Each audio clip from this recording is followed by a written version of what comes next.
Nunca pensé que acabaría metido en algo tan oscuro. Crecí en un pueblo pequeño en México, un lugar donde la vida era sencilla y las oportunidades eran pocas. Mis padres siempre soñaron con que cruzara Estados Unidos para buscar algo mejor. Allá hay trabajo, decían, pero nadie te cuenta lo que realmente pasa con algunos de los que se arriesgan al otro lado. Mi nombre es Javier y esta es la historia de cómo la Deep Web me llevó al infierno. Todo comenzó cuando mi primo Marcos y yo decidimos aventurarnos hacia el norte, cansados de la pobreza y de ver cómo la vida se esfumaba entre las manos de nuestros padres. Cruzar la frontera no fue fácil, pero después de varias semanas de caminatas, escondites y hambre, lo logramos. Llegamos a Texas y nos metimos en un mundo que, desde el principio, no se sentía del todo bien. Nos ofrecieron trabajos de construcción, cargando cosas pesadas todo el día, pero siempre con la promesa de que pronto mejorarían las condiciones. Pasaban los días y lo único que mejoraba era la cantidad de dolores en nuestro cuerpo. Entonces, un tipo se nos acercó. «Tengo algo más lucrativo para ustedes. Algo rápido», dijo. Marcos, siempre el más ambicioso, decidió que deberíamos escuchar. «¿Qué tan malo puede ser?», dijo Marcos. Lo que nunca supimos es que estábamos siendo preparados para un destino mucho más siniestro. Este hombre nos habló de un trabajo especial, algo que requería discreción, pero que no nos daría dinero fácil. Lo siguiente que recuerdo es haber sido llevado a un galpón, y allí definitivamente todo cambió. Nos engañaron. No era un trabajo, era una trampa. Desperté como especie de una jaula, apenas iluminada, pero con una luz leve que colgaba en el techo. El olor era espeso, un olor extraño, una mezcla de sudor, miedo y sangre. Pude ver a otros jóvenes en jaulas cercanas. Aparentaban todos ser mexicanos como yo, todos con los mismos sueños rotos. Uno de ellos, apenas de unos 17 años, no paraba de llorar. El sonido de su llanto llenaba la habitación y nadie le decía nada porque todos estábamos demasiado asustados. Pronto entendí que estábamos en un lugar mucho peor de lo que jamás podría haber imaginado. La verdad, no sé cómo, pero esa gente grababa lo que sucedía, los transmitía en vivo en la Deep Web. Lo sé porque uno de los hombres que nos vigilaba se jactaba de eso y decía: «La gente paga mucho para ver lo que hacemos aquí». Todo lo decía con una sonrisa retorcida en el rostro. Cada noche sacaban a 2 de nosotros, los llevaban a una especie de arena improvisada, o lo que parecía ser un círculo de tierra rodeada de cadenas, y ahí los hacían pelear. No era una pelea normal, era una pelea por la vida. Nos tiraban armas oxidadas o a veces solo palos. Teníamos que luchar, no había otra opción, o luchabas o morías. El primero en ser obligado a pelear fue Marcos. Lo miré a los ojos antes de que lo sacaran de la jaula y vi el miedo que nunca antes le había visto.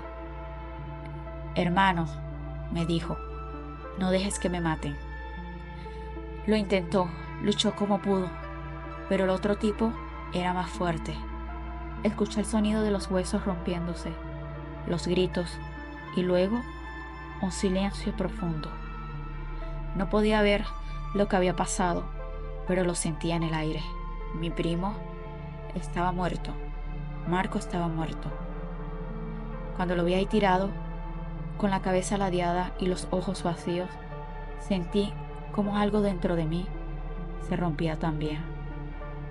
Pero no tuve tiempo de llorar ni de procesarlo. Sabía que mi turno llegaría pronto. Días después, me tocó a mí. Me sacaron de la jaula y me empujaron hacia la arena. Frente a mí había otro joven, igual de aterrorizado que yo. Ninguno de los dos quería hacer lo que estábamos a punto de hacer. Pero cuando escuchas las risas de los guardias, cuando sabes que morirás si no haces nada, algo en ti cambia. El instinto de supervivencia toma el control. Nos lanzaron un cuchillo oxidado. Lo tomé y sentí el peso en mis manos. La verdad, no quería usarlo, pero tampoco quería morir. Nos miramos y sin palabras sabíamos lo que teníamos que hacer. Nos lanzamos el uno contra el otro, como dos animales acorralados, luchando por la única vida que conocíamos. La lucha fue brutal. Honestamente, no recuerdo cuánto tiempo duró, pero eso sí, sentí el dolor de los golpes, el metal del cuchillo rozando mi piel, el sabor de la sangre en mi boca. Pero cuando todo terminó, yo seguía en pie, apenas consciente de lo que había hecho. El otro chico estaba tirado en el suelo, inmóvil. Su vida se había apagado, y la mía también, en cierto modo. No sé cómo logré escapar. Un descuido, un momento de suerte, y me vi corriendo por el desierto, descanso, sangrando, pero libre. Desde entonces, no he vuelto a ser el mismo.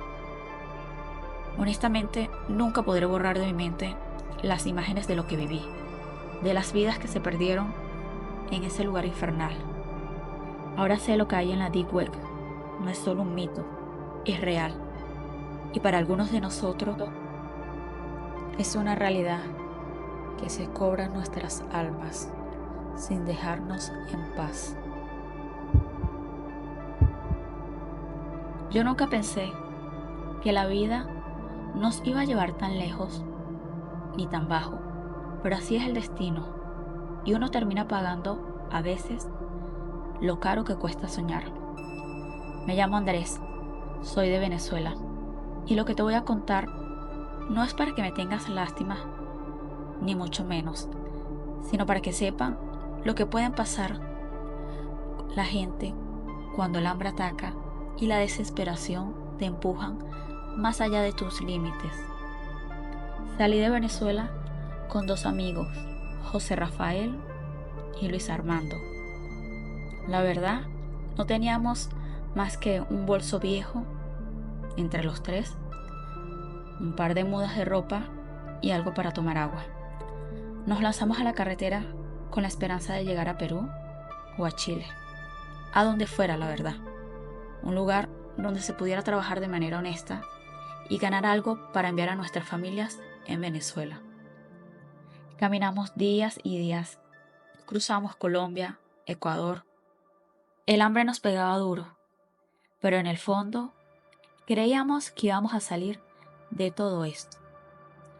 Cuando llegamos a Perú, las cosas no fueron tan fáciles como esperábamos. El trabajo era muy escaso y el desprecio hacia los venezolanos era muy evidente. Pasamos las noches en plaza o debajo de puentes, a veces comiendo lo que la gente tiraba, pero estábamos vivos y juntos. Eso era lo que importaba. Una noche, un hombre se nos acercó. Era de esos bien vestidos, digámoslo así, pero el brillo en sus ojos no me gustó. Tenía una mirada extraña. Nos dijo que tenía una oferta de trabajo, algo que no requería papeles ni experiencia y pagaba muy bien. Yo, por desconfianza, la verdad no quise saber más, pero José y Luis Armando, hambrientos de plata, insistieron en escuchar. El hombre hablaba bonito. Decía que solo teníamos que aparecer en unos videos, algo para unas redes sociales, y que nos darían el dinero suficiente para seguir adelante. Entre una cosa y la otra, decidimos aceptar. Nos llevaron a una casa en las afueras de la ciudad de Lima, una construcción algo vieja y sucia, donde todo se sentía mal. Desde el momento en que entramos, supe que habíamos cometido un error, pero ya no había vuelta atrás. Nos recibieron unos hombres con una mirada fría, vacía, y nos metieron en un cuarto oscuro donde solo había una cámara apuntándonos y un par de luces rojas. Uno de ellos, con un tono serio, dijo: "Esto es para la Deep Web". Nunca antes había oído de esa maldita cosa. Nos explicaron que la Deep Web era un lugar donde la gente pagaba por ver cosas que la verdad no deberían existir, y que nosotros esta vez seríamos protagonistas. Mi corazón empezó a latir con fuerza. Sentía mucho miedo. Era obvio que estaba asustado. Intenté escapar, pero las puertas estaban cerradas y los hombres que nos rodeaban estaban súper atentos, vigilándonos. Al cabo de un rato nos dieron como especie de unas instrucciones. Nos dijeron que debíamos pelear, pero peleas reales. No había maquillaje, no había guión, solo sangre, sudor y miedo. La gente pagaba por vernos destrozarnos entre nosotros. No podía creer lo que estaba escuchando. El primero en ser obligado a luchar fue Armando. Lo vi transformándose en alguien que yo no conocía. Luis Armando, en Venezuela, durante su amistad, no solía ser un hombre agresivo. Pero el miedo, supongo, lo atrapó y las ganas de sobrevivir.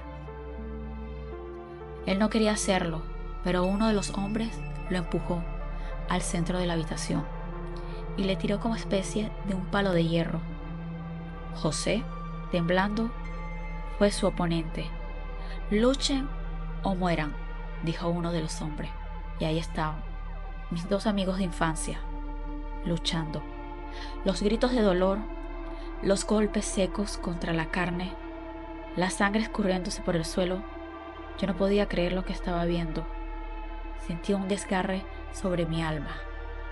Mis amigos de toda la vida, mis hermanos de calle, golpeándose hasta casi matarse, mientras una cámara registraba todo. Luis Armando cayó primero. El palo lo había golpeado en la cabeza. Lo vi desplomarse y suplicarle a Dios que lo dejara ir, pero no hubo piedad. Los hombres se rieron, apagaron las cámaras y lo arrastraron fuera de la sala. Nunca lo volví a ver. Luego me tocó a mí. Yo, la verdad, no sé cómo tuve fuerzas para pararme, pero el instinto de supervivencia es más fuerte que el miedo. Cuando me lanzaron al centro del cuarto, no pensé en nada. José estaba frente a mí. Apenas podía levantar sus manos. Ambos sabíamos que el que cayera moriría y que probablemente el sobreviviente tampoco viviría mucho tiempo. Sin embargo, no quedó otra opción y lo hicimos. Luchamos como animales salvajes. No sé cómo ni en qué momento, supongo producto de la adrenalina, logré escapar. Si mal no recuerdo, en una distracción de los hombres que vigilaban. Pero mi amigo José cayó al suelo y yo corrí como nunca en mi vida lo había hecho. Eso sí, sin mirar atrás, con toda mi fuerza, con el eco de los gritos de mis amigos persiguiéndome, con el peso de su sangre en mis manos. Obviamente, tenía mucha culpa, pero también tenía miedo. Debía escapar. Crucé las calles de Lima sin rumbo, sin saber si alguien me seguiría, solo sabiendo que tenía que sobrevivir. Logré encontrar un refugio en una iglesia, donde me permitieron quedarme esa noche. Desde entonces, no he dejado de escuchar los gritos de José y Luis Armando en mis sueños. Sé que jamás tendrán paz, ni yo tampoco. La Deep Web no es un cuento, ni es una leyenda urbana, como a veces suelen decir. Es algo real, y allá afuera hay mucha gente mala, gente con mucho dinero, que paga por ver a otros morir, que disfruta del dolor y del sufrimiento de los que ya no tienen más nada que perder. No sé si alguien crea mi historia, no sé si servirá de algo, pero acá estoy, desahogándome. Al menos espero que sirva para advertir a otros que sueñan con salir de su país, que buscan una vida mejor, pero tienen que entender que a veces el precio de soñar es la muerte.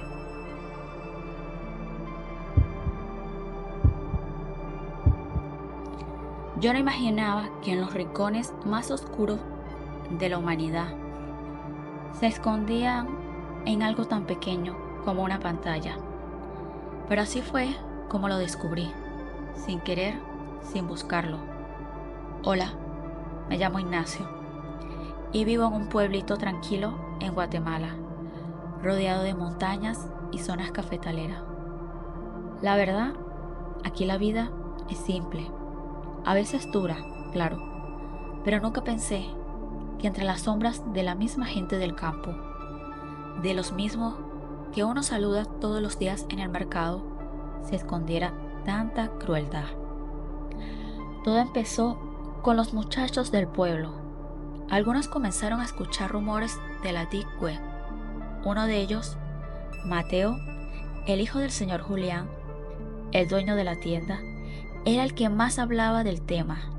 Decía que había encontrado cosas interesantes, por decirlo así, cosas que la gente no debería ver, pero que despertaban una curiosidad morbosa. Los otros chicos lo escuchaban fascinado, como si estuviera contando cuentos de fantasma, pero la verdad yo nunca le presté atención. Hasta que un día me invitó a su casa. Ahí, en una habitación a oscuras, apenas iluminada por el resplandor de la pantalla de su computadora, me mostró algo que todavía no puedo sacar de mi cabeza. Mateo había aprendido a navegar en esos rincones oscuros de la Deep Web. Me dijo que ahí la gente pagaba por ver cosas que no son legales, que no son normales, que lo que yo estaba por ver era solo una muestra. Yo, de ingenuo, decidí quedarme. Me acuerdo que él cliqueó en un enlace que le habían pasado, y cuando la pantalla cargó, lo primero que vi fue como una jaula, o eso era lo que parecía. Algo con garrotes, pero pequeño y sucio. Dentro de ello había un gato blanco, quizás 1, 2 años de edad. Pero no era un gato cualquiera, era uno de esos gatos de la calle. Lo supe porque se notaba flaco, desnutrido, que a veces de esos gatos que uno se encuentra entre la basura. Pero lo que más me impactó fue que en el video mostraba a un hombre de sombrero, un campesino, eso era lo que yo podía ver. Uno de esos rostros curtidos por el sol, con las manos callosas, las mismas que usan para sembrar el maíz y el frijol. El hombre no hablaba, no decía ni una sola palabra, pero se movía con una calma que daba miedo. Tenía una sonrisa que no era de alegría, sino de algo malvado, al menos era lo que podía transmitir. Lo primero que vi fue que el hombre sacó un machete algo viejo y oxidado. Yo no entendía en el principio lo que él iba a hacer, pero mi cuerpo ya sospechaba algo. Enseguida mi piel se tornó fría, me puse pálido. Sin pestañear, el hombre empezó a golpear la jaula con el machete, en principio despacio, como probando el sonido, como si estuviera jugando, la verdad. El gato, atrapado, no tenía a dónde ir. Podía ver la inocencia felina en sus ojos. Los golpes se volvieron más fuertes hasta que empezó a hacer cortes de la carne del animal. Yo, sentado pero horrorizado, quería mirar hacia otro lado, pero la verdad no pude. Era como si mis ojos estuvieran pegados a la pantalla de esa computadora. Los minutos pasaban y cada segundo parecía ser peor que el anterior. El hombre, con esa calma perturbadora, siguió con lo suyo, mostrando todo el sufrimiento de aquel animal, de aquel pobre gato blanco. Yo nunca pensé que alguien del campo, de aquí, de nuestro mismo pueblo, fuera capaz de hacer algo tan horrible. Un campesino que debería respetar la vida, debería cuidar a los animales. Honestamente, no sé cuánto duró el video, pero en algún momento me levanté y salí corriendo de la casa de Mateo. Sentía muchas náuseas, ganas de vomitar. Mi estómago se revolvía mientras mis manos sudaban y temblaban. Y una angustia que no podía controlar me ahogaba. Esa noche no pude dormir nada. Los días que pasaron fueron peor. Empecé a sospechar de todos. Cualquier hombre con sombrero que pasaba por el pueblo me hacía pensar que era aquel hombre que vi en el video. No podía sacarme de la cabeza que uno de ellos, tal vez alguien que conocía, era capaz de hacer eso a un pobre gato. Una tarde, después de que el sol se escondiera, escuché en el mercado a unos hombres platicando sobre gatos callejeros que habían desaparecido. Mi corazón se aceleró. Era como que si lo que vi en la pantalla estuviera cobrando vida, como si el horror que presencié no fuera una sola cosa de la Deep Web, sino que algo estaba pasando aquí, en mi propio pueblo. Fui a hablar con mi amigo Luis, que trabajaba como policía en el comando del pueblo, pero la verdad, no me creyó. Solo me dijo, tranquilo, son solo gatos. Seguramente los agarró algún perro o se perdieron en el monte. Pero dentro de mí, yo sabía que eso no era así. Pasaron las semanas y cada vez que escuchaba más historias, se escuchaban muchas historias de gatos desaparecidos, de cosas extrañas que decían en las noches. Yo sabía que estaba relacionado con lo que vi en la computadora. Los campesinos, los mismos que uno ve todos los días, parecían cada vez más distantes, más fríos. Algo estaba pasando, y aunque nadie quería hablar del tema, yo sabía que en esas sombras había algo mucho más oscuro de lo que cualquiera podía imaginar. Obviamente, más nunca volví a ir a la casa de Mateo. Ya no podía ni verlo a los ojos sin recordar lo que me mostró. Lo que más me aterra es pensar que todo esto no era solo un video perdido en la Deep Web, sino que tal vez, solo tal vez, alguien de aquí, de mi propio pueblo, estaba metido en algo tan macabro. Y ahora, cada vez que escucho maullar a un gato por la noche, me pregunto si será el último maullido que hará.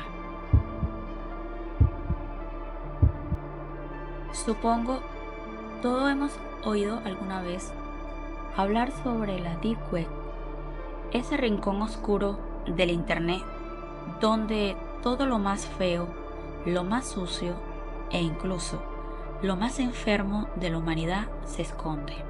Pues yo, sin quererlo, acabé metido en ese mundo de sombras, y todo empezó con una de mis amigas de infancia llamada Mariana, por decirlo así. No revelaré su verdadera identidad. Mariana era de esas muchachas que uno piensa que van a comerse el mundo. Vivíamos en el mismo barrio, un pueblito allá en las afueras de Bogotá, y desde pequeña jugábamos en las calles de tierra, persiguiendo chivos y escondiéndonos detrás de los cafetales. Eran tiempos de inocencia. Cuando terminó el colegio, comenzó a trabajar en una tienda de ropa en el centro. Y aunque siempre fue sencilla, Mariana siempre soñaba con más. No sé si era la presión de su familia o el deseo de tener una vida mejor, pero Mariana empezó a buscar oportunidades, o eso me contaba ella cada vez que nos veíamos. Un día dejó de aparecer. Pasaron semanas sin saber de ella.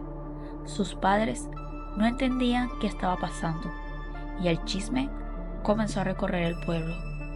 Que se había ido con un novio, que se la habían contratado en otra ciudad, pero la verdad no era nada de eso. Unos meses después me llegó un mensaje suyo. Era algo extraño, un mensaje raro. Me dijo que estaba en un trabajo fuera del país, que había tenido que irse de repente, pero que todo estaba bien. Me pidió que no me preocupara. Claro que me preocupé. Pasaron los meses y el silencio volvió, hasta que una madrugada, mientras que navegaba en internet en mi cuarto, entre videos y redes sociales, llegué a una página extraña. Era la Deep Web, aunque yo ni siquiera sabía que estaba ahí. Fue por accidente, un clic tras otro clic, y de pronto estaba frente a un video etiquetado como La Mula. Me paralicé. No entendía lo que veía, pero el título me hizo pensar en algo malo, algo relacionado con el narcotráfico. Mi curiosidad me ganó. Hice clic y ahí fue cuando todo se fue al carajo. El video empezó con una sala mal iluminada, sucia, con las paredes extrañas. Un par de hombres con acentos colombianos hablaban entre ellos, pero lo que capturó mi atención fue la mujer que estaba sentada en una silla de metal. Eso parecía ser. En el centro del cuarto estaba amarrada de pies y manos. Me acerqué a la pantalla, casi pegaba los ojos, y mi corazón se detuvo cuando reconocí que era mi amiga Mariana. La imagen estaba borrosa, pero yo sabía que era ella. Yo pude reconocerla por su cabello, sus ojos. Mariana estaba pálida, con la mirada perdida, como si ya no estuviera ahí, como si su mente estaba en otro planeta. Los hombres hablaban sobre cómo había fallado en su trabajo. Uno de ellos mencionó algo sobre las drogas que le habían metido en el cuerpo. Sabrá Dios dónde. Fue en ese momento cuando comprendí lo que estaba pasando. La habían usado como mula. Era demasiado obvio. La habían engañado como a tantas otras muchachas. Las hacen creer que van a trabajar en el extranjero. Les prometen sumas altas de dinero, un estilo de vida de lujo, un estilo de vida distinto. Pero una vez en el avión, las drogan y les meten paquetes de estupefacientes en el estómago, esperando que crucen la frontera sin que nadie las atrape. Si sobreviven al viaje, siguen siendo unas prisioneras. Si fallan, no hay vuelta atrás. Por lo que vi, Mariana había sido una de ellas. En el video, uno de los hombres sacó una jeringa. La verdad, no tengo idea de qué le inyectó, pero Mariana comenzó a convulsionar. Yo estaba paralizada frente a la pantalla, con los ojos llenos de lágrimas. No podía ayudar a mi amiga. No podía hacer nada. No había manera de ayudarla. El video de repente terminó de manera abrupta, pero mi mente seguía en esa habitación oscura, escuchando los gritos ahogados de mi amiga Mariana. No pude dormir esa noche por razones obvias. Al día siguiente, me atreví a contarle a sus padres lo que había visto, pero lamentablemente ninguno me creyó. Pensaron que era otra de esas locuras de internet, o que quizás había soñado todo. Yo les dije que no fue ninguna pesadilla. Yo sabía que era real. Sentía una presión en el pecho. Las semanas pasaron y el recuerdo de mi amiga Mariana se desvaneció para los demás, pero para mí seguía vivo. Lo peor vino después. Descubrí que Mariana no era la única. Navegando nuevamente por ese infierno que es la Deep Web, encontré otros videos, otras jóvenes, Todas eran mulas, muchachas que fueron engañadas, convertidas en simples recipientes para llevar droga de Colombia a los Estados Unidos. Vi sus rostros, escuché también sus súplicas. Muchas de ellas no sabían lo que les esperaba hasta que era demasiado tarde. Cada vez que veo a las niñas del pueblo corriendo por las calles, con aquella inocencia de la juventud, pienso en mi amiga Mariana. Pienso en cómo ese mundo oscuro, lleno de crueldad, puede tragarse a cualquiera sin importar de dónde vengas. Me da miedo pensar que otra joven pueda caer en la misma trampa. No sé si la gente del pueblo alguna vez entenderá lo que pasó con Mariana, pero yo lo sé. Yo lo vi. Yo vi su final en la Deep Web. Y cada vez que cierro los ojos, la veo atrapada en esa silla, suplicando en silencio por una ayuda que nunca llegó.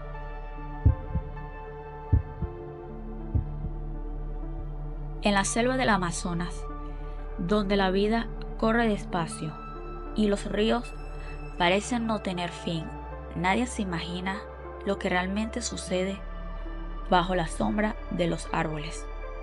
Mi nombre es Pedro, y aunque nací en la capital de Caracas, terminé trabajando un tiempo en esa región tan lejana de Venezuela. Nunca pensé que lo que presenciaría me cambiaría por completo mi vida. Nadie sabe de estas cosas, o al menos pocos se atreven a contarlas, pero la verdad, yo tengo que hacerlo. Necesito desahogarme. Todo comenzó cuando me contrataron para un trabajo que en su momento no me pareció sospechoso. Me ofrecieron un buen dinero por manejar un bote que atravesaba el río Orinoco, desde Amazonas hasta la frontera con Brasil. Los que me contrataron decían que eran médicos especialistas que estaban llevando ayuda a las comunidades indígenas o aborígenes, como lo quieran llamar. Al principio sonaba como una buena causa, algo noble, sentí empatía y obviamente acepté. El primer viaje fue súper tranquilo. Cargamos equipos médicos, cajas de medicamentos e incluso algo de comida para los grupos de indígenas. Pero algo no me cuadraba, al menos no del todo. Los hombres con los que viajaba, todos tenían un acento caraqueño, por decirlo así. No sé cómo se comportaban realmente los médicos. No tenían ese aire de compromiso con los enfermos, ni se veían preocupados por las condiciones de la gente, por lo que empecé a sospechar y dije que no parecían médicos. Su actitud era otra, despreocupada, casi indiferente. Ellos iban a lo suyo, conversaban entre ellos y no mostraban ningún interés real por las comunidades que visitábamos. Una noche, luego de un largo día navegando, me alejé un poco del campamento para hacer mis necesidades. Allí, en el borde del río, escuché algo que me asustó. Dos de los tipos que venían con nosotros estaban hablando, pero no sabían que yo estaba cerca escuchando. Ellos decían que la operación estaba funcionando bien, que los órganos que estaban sacando de los indígenas ya estaban vendiéndose a buen precio en clínicas privadas de la ciudad de Caracas. No podía creer lo que estaba escuchando. Hablaban con tanta frialdad que me dejó helado. Ese mismo día me di cuenta de algo aún más aterrador. Los indígenas que se atendían no volvían a ser los mismos. Vi cómo los subían al bote, sedados, adormilados, y cuando los regresaban a sus comunidades parecían vacíos, débiles. Muchos ni siquiera se recuperaban. Los médicos falsos Decían que eran por malas condiciones de salud en las que ya se encontraban, pero yo sabía que no era así. Y digo médicos falsos porque me cuesta creer que médicos especialistas de corazón se presten para eso. Al día siguiente, el viaje fue aún peor. Una noche, mientras todos en el campamento dormían, escuché unos ruidos extraños. Me acerqué a una de las tiendas donde dormían los supuestos médicos y allí los vi. Estaban abriendo a un hombre, un indígena algo joven, quizás 17, 18 años, pero lo estaban abriendo en plena oscuridad. Lo tenían atado a una camilla, inconsciente, obviamente, y mientras uno de ellos lo abría con un bisturí, el otro recogía lo que sacaban. Cuando vi que era un riñón lo que estaban extrayendo, sentí que me iba a desmayar. Yo no podía quedarme allí. Esa misma noche tomé una decisión. Debía escapar, dejando todo atrás, y debía regresar a Caracas. Pero la selva no es un lugar fácil para nada, y mucho menos para huir. Cuando estás rodeados de hombres peligrosos, peor aún. Sabía que si me descubrían yo no iba a salir vivo de allí. Así que esperé a que amaneciera. Aparenté normalidad y planeé mi salida en el siguiente viaje. No fue fácil, fue duro. Durante días el miedo me consumía. Empecé a sufrir de ataques de pánico. Cada vez que los veía actuar, cada vez que subían a otro indígena al bote, sentía que el alma se me rompía. Yo sabía que no podía ayudar a esas pobres personas porque ponía mi vida en peligro.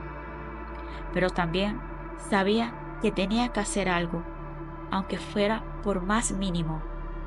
Así que comencé a contar lo que sabía a otras personas en los pueblos o comunidades más cercanas.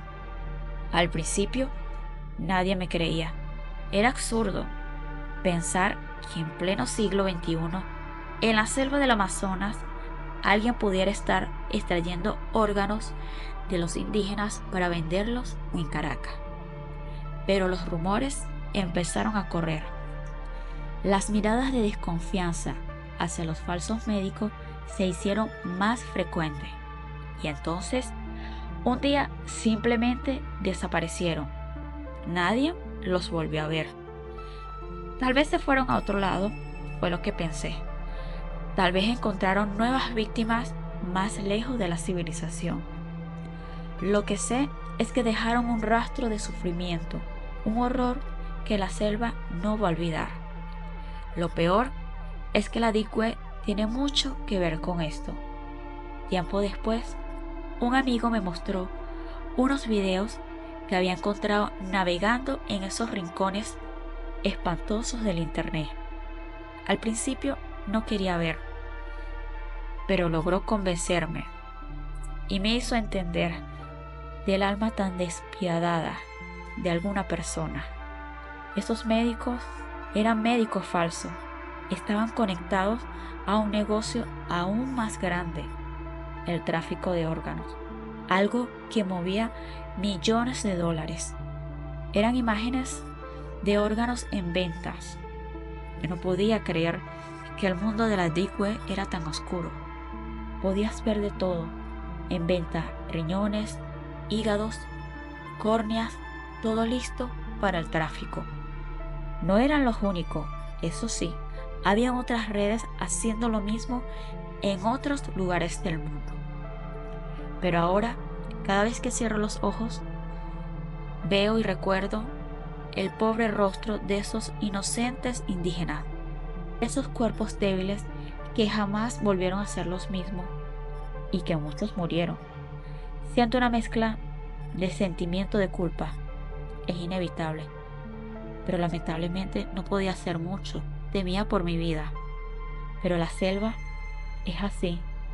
Te traga, te envuelve y te deja con la sensación de que eres solo una pequeña pieza en un rompecabezas mucho más grande. Un rompecabezas que nunca debí haber visto.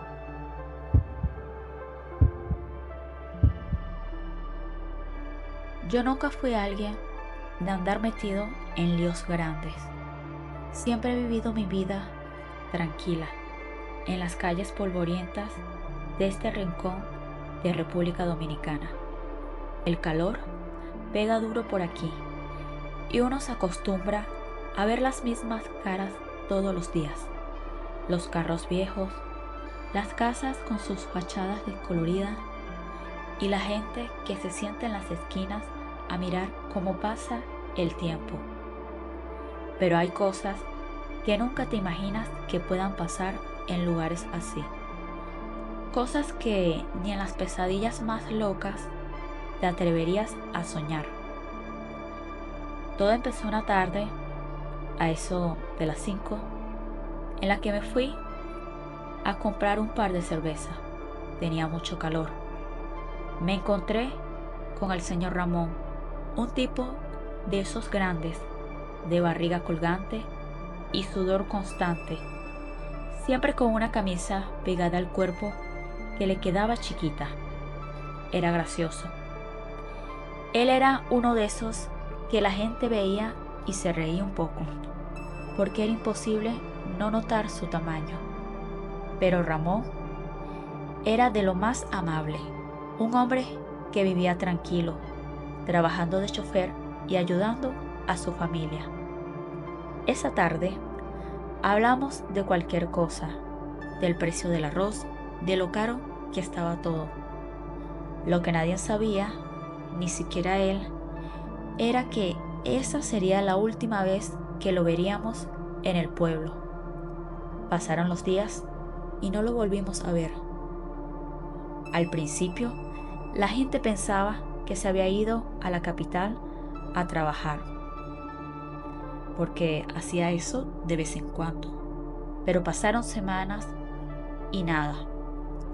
Su familia se preocupó, lo reportaron como desaparecido, pero ya sabemos cómo son las cosas aquí. Nadie mueve un dedo rápido, y menos si no tienes dinero para pagarle a alguien para que investigue en serio. Pero yo tenía un mal presentimiento. Había algo raro en todo esto. Yo pensé que no era normal. Unos días después, un niño del barrio, que siempre estaba metido en cosas raras, me habló de la Deep Web. Yo nunca había escuchado mucho de eso, pero él me mostró lo que había encontrado. Me dijo, mira esto, y me pasó su teléfono. Era un sitio extraño, con colores oscuros y una sensación de peligro en el aire. Lo que vi ahí me revolvió el estómago. Eran hombres obesos, como Ramón, pero estaban siendo forzados a actuar como animales. Las personas los obligaban a caminar en 4 patas, los golpeaban, les ponían cuernos falsos y los hacían pelear entre ellos como si fueran toros o vacas. Pero lo peor no era eso. Lo peor era que esos hombres no estaban jugando, no estaban fingiendo, estaban luchando por sus vidas. Vi a un hombre que intentaba correr, pero no podía, y lo agarraban entre varios, lo tiraban de nuevo al suelo, le daban con palos, lo arrastraban por el barro. Y mientras tanto, la gente que miraba esos videos pagaba por ver más, para que el espectáculo continuara. Había incluso apuestas, risas, gritos de burlas, y yo sentí que el mundo se me venía abajo. No era algo que uno pudiera ignorar, y en medio de todo eso había un hombre que se parecía a Ramón. El horror me golpeó como un puño en el estómago. Yo no podía creer lo que estaba viendo. Era él. Yo estaba seguro. Lo reconocí por su torpe andar, su forma de moverse. Incluso tenía la misma camisa, aunque rota y sucia. pero sus ojos estaban llenos de terror, como si supiera que no iba a salir de allí vivo. Esa noche no dejé de pensar en ese video. Cada vez que cerraba los ojos, veía las imágenes de esos hombres, pero me llamaba la atención, obesos. Todos eran gordos. Me sentía impotente porque lamentablemente no podía hacer nada.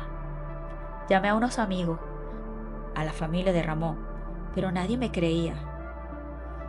Dijeron, eso es internet, esas cosas son montajes, nada de eso es real.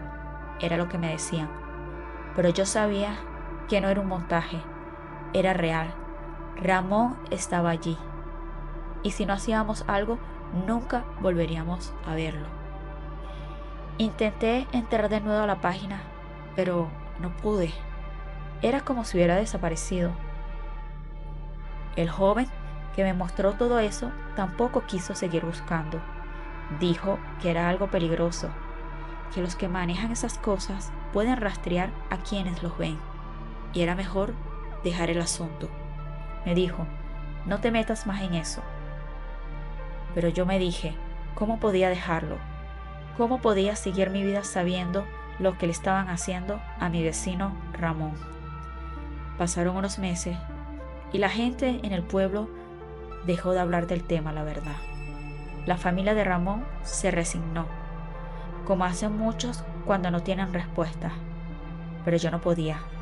Cada vez que veía a alguien grande y corpulento caminando por la calle, pensaba en ese video malvado, en ese lugar oscuro donde obligaban a esos hombres obesos a luchar como si fueran bestias, como si su vida no valiera nada. Entonces, una noche me llegó un mensaje. No sé cómo, no sé quién lo envió, pero ahí estaba. Y decía, lo encontramos. Está en Santo Domingo. Fui al lugar que me indicaron, un barrio algo peligroso en las afueras de la ciudad. Cuando llegué, vi a un grupo de hombres, todos obesos, encadenados, esperando quién sabe qué destino. Entre ellos estaba Ramón. Estaba delgado, irreconocible, pero sus ojos, su mirada, era la misma. No había escape para él. Ese fue el día en que entendí que el infierno no está abajo en la tierra, está aquí, entre nosotros, en las sombras de la tecnología, en las cosas que la gente hace por mucho dinero y algunos por diversión. Ramón nunca volvió al pueblo, pero su historia y la de todos esos hombres quedó grabada en mi mente para siempre. Y ahora, cada vez que escucho sobre la Deep Web, sé que hay monstruos más grandes que cualquier fantasma o leyenda que puedas imaginar. Honestamente, no sé qué pasó con Ramón después de ese día, pero sé que nunca debí haber mirado. Si alguna vez te encuentras con algo parecido, la verdad, te digo lo mismo, no mires, porque una vez que lo ves, no hay vuelta atrás. No puedo olvidar el día en que encontré ese foro. Todo empezó como una simple curiosidad, algo inofensivo pudiera decir. Mientras navegaba por la Deep Web, ahí descubrí cosas que jamás debería haber visto, pero lo peor fue un video que parecía salido de una película de terror. La verdad, era muy real. Eran un par de chicas argentinas, pude deducir por el acento. Jóvenes de esas que podrían ser tus amigas, tus hermanas. Las tenían secuestradas en un lugar oscuro, un sótano, me atrevo a decir, con luces frías, con poca iluminación. No tenían más de 20 años, pero sus ojos reflejaban mucho pánico y miedo. Cada una estaba vestida como una muñeca, como Esos vestidos cursis llenos de encajes y volantes. El maquillaje era exagerado, con labios rojos y mejillas sonrojadas, como si intentaran borrar cualquier rasgo humano que les quedaba. Era horrible. Detrás de ellas, hombres de aspecto rudo, duros como el acero. Definitivamente eran rusos, lo supe por el acento. Eran mafiosos que se habían especializado en secuestrar a chicas jóvenes para someterlas a todo tipo de horrores. Las obligaban a vestirse como muñecas, pero no solo era eso, las hacían actuar, moverse de manera mecánica, como si fueran marionetas, mientras ellos las controlaban. En el video había una especie de juego macabro. Cada vez que alguna respondía mal a una pregunta o no seguía las órdenes al pie de la letra, pasaba algo que nunca olvidaré. Las metían en un tanque de cristal, al menos eso aparentaba, un enorme cilindro transparente lleno de agua que comenzaba a llenarse más con cada respuesta incorrecta. Al principio yo la verdad no entendía qué estaba pasando. Las chicas, asustadas, trataban de cumplir las órdenes, pero no siempre podían. El idioma, el miedo o el puro terror de estar enfrente a sus captores les hacían cometer errores. Yo imaginaba, ellas eran jóvenes argentinas, no entendían el acento de los rusos. Y cuando una de ellas fallaba, los hombres rusos presionaban un botón y el tanque empezaba a llenarse lentamente. El agua subía despacio mientras las chicas lloraban, sus rostros de muñecas deformándose por el pánico. Recuerdo a una de ellas que aparentemente se llamaba Camila. El nombre se lo había escuchado a otra chica que gritaba desesperada tratando de ayudarla, aunque no había nada que pudiera hacer. Camila estaba dentro del tanque, con el agua ya cubriéndole los tobillos. Parecía estar en estado de shock. Sus manos temblaban mientras intentaba seguir las órdenes, pero era demasiado tarde. Los hombres se reían, disfrutando del espectáculo. Camila no tenía salida. Las preguntas eran absurdas, cosas sin sentido, como por ejemplo, ¿cómo se llama la muñeca más famosa de Rusia? O ¿cuál es la capital de una isla que no existe? Sabía que no iba a responder de manera correcta, que era solo una excusa para torturarlas, para verlas luchar por su vida, mientras el agua subía y subía. Una a una, las chicas fallaban con todas las preguntas. Los gritos llenaban la sala, pero no había nada de compasión, no había pausa. Cada error, cada titubeo hacía que el tanque se llenara un poco más. Entonces llegó el momento en que Camila ya no podía mantenerse de pie. El agua le llegaba al cuello y ella intentaba desesperadamente mantenerse a flote, pero sus fuerzas la estaban abandonando. Yo obviamente no podía hacer nada, solo observaba, impotente, mientras esa chica luchaba por respirar. El agua ya cubría sus labios y la desesperación de sus ojos era insoportable. Intentaba gritar, pero el agua se lo impedía, y en cuestión de segundos la vimos desaparecer bajo la superficie. Pero el horror no acababa ahí.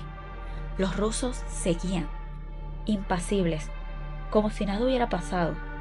Sacaron a Camila del tanque, inconsciente, quizás muerta, y la arrojaron a un lado, como si fuera una muñeca rota, una más que ya no servía para su juego. El video continuaba. Otra chica tomó su lugar en el tanque y el ciclo empezó de nuevo. Cada una de ellas estaba atrapada en ese infierno, condenada a ser un juguete en manos de esos monstruos. Y yo, detrás de mi pantalla, no podía hacer más que mirar, paralizado por el terror y la impotencia. Al día siguiente intenté buscar más información, pero nadie hablaba de ellas. Las chicas desaparecían sin dejar rastro, como si nunca hubieran existido. Tal vez sus familias seguían buscándolas, tal vez ni siquiera sabía lo que les había pasado, pero en ese rincón oscuro de la Deep Web, sus vidas se habían convertido en un espectáculo para los enfermos que pagaban por ver su sufrimiento. La verdad, no he podido olvidar lo que vi. Camila y las otras chicas me atormentan cada noche. Escucho sus gritos en mi cabeza. Tomo pastillas para poder dormir en paz. Veo sus rostros desesperados mientras el agua las consume. Intento apartar esos recuerdos, pero se me es imposible. Lo que vi en ese video me marcó de por vida, y lo peor es que sigue sucediendo. En algún lugar del mundo están otras chicas secuestradas sufriendo el mismo tipo de tortura, obligadas a luchar contra el agua que lentamente las ahogaba. Ahora, cada vez que escucho sobre la Deep Web, me estremezco, me dan ataques de pánico. No es un lugar de simples rumores o leyendas urbanas. Es un infierno real, donde la crueldad humana no tiene límites. Y lo más aterrador es que está más cerca de lo que pensamos, escondido tras una pantalla, esperando a su próxima víctima.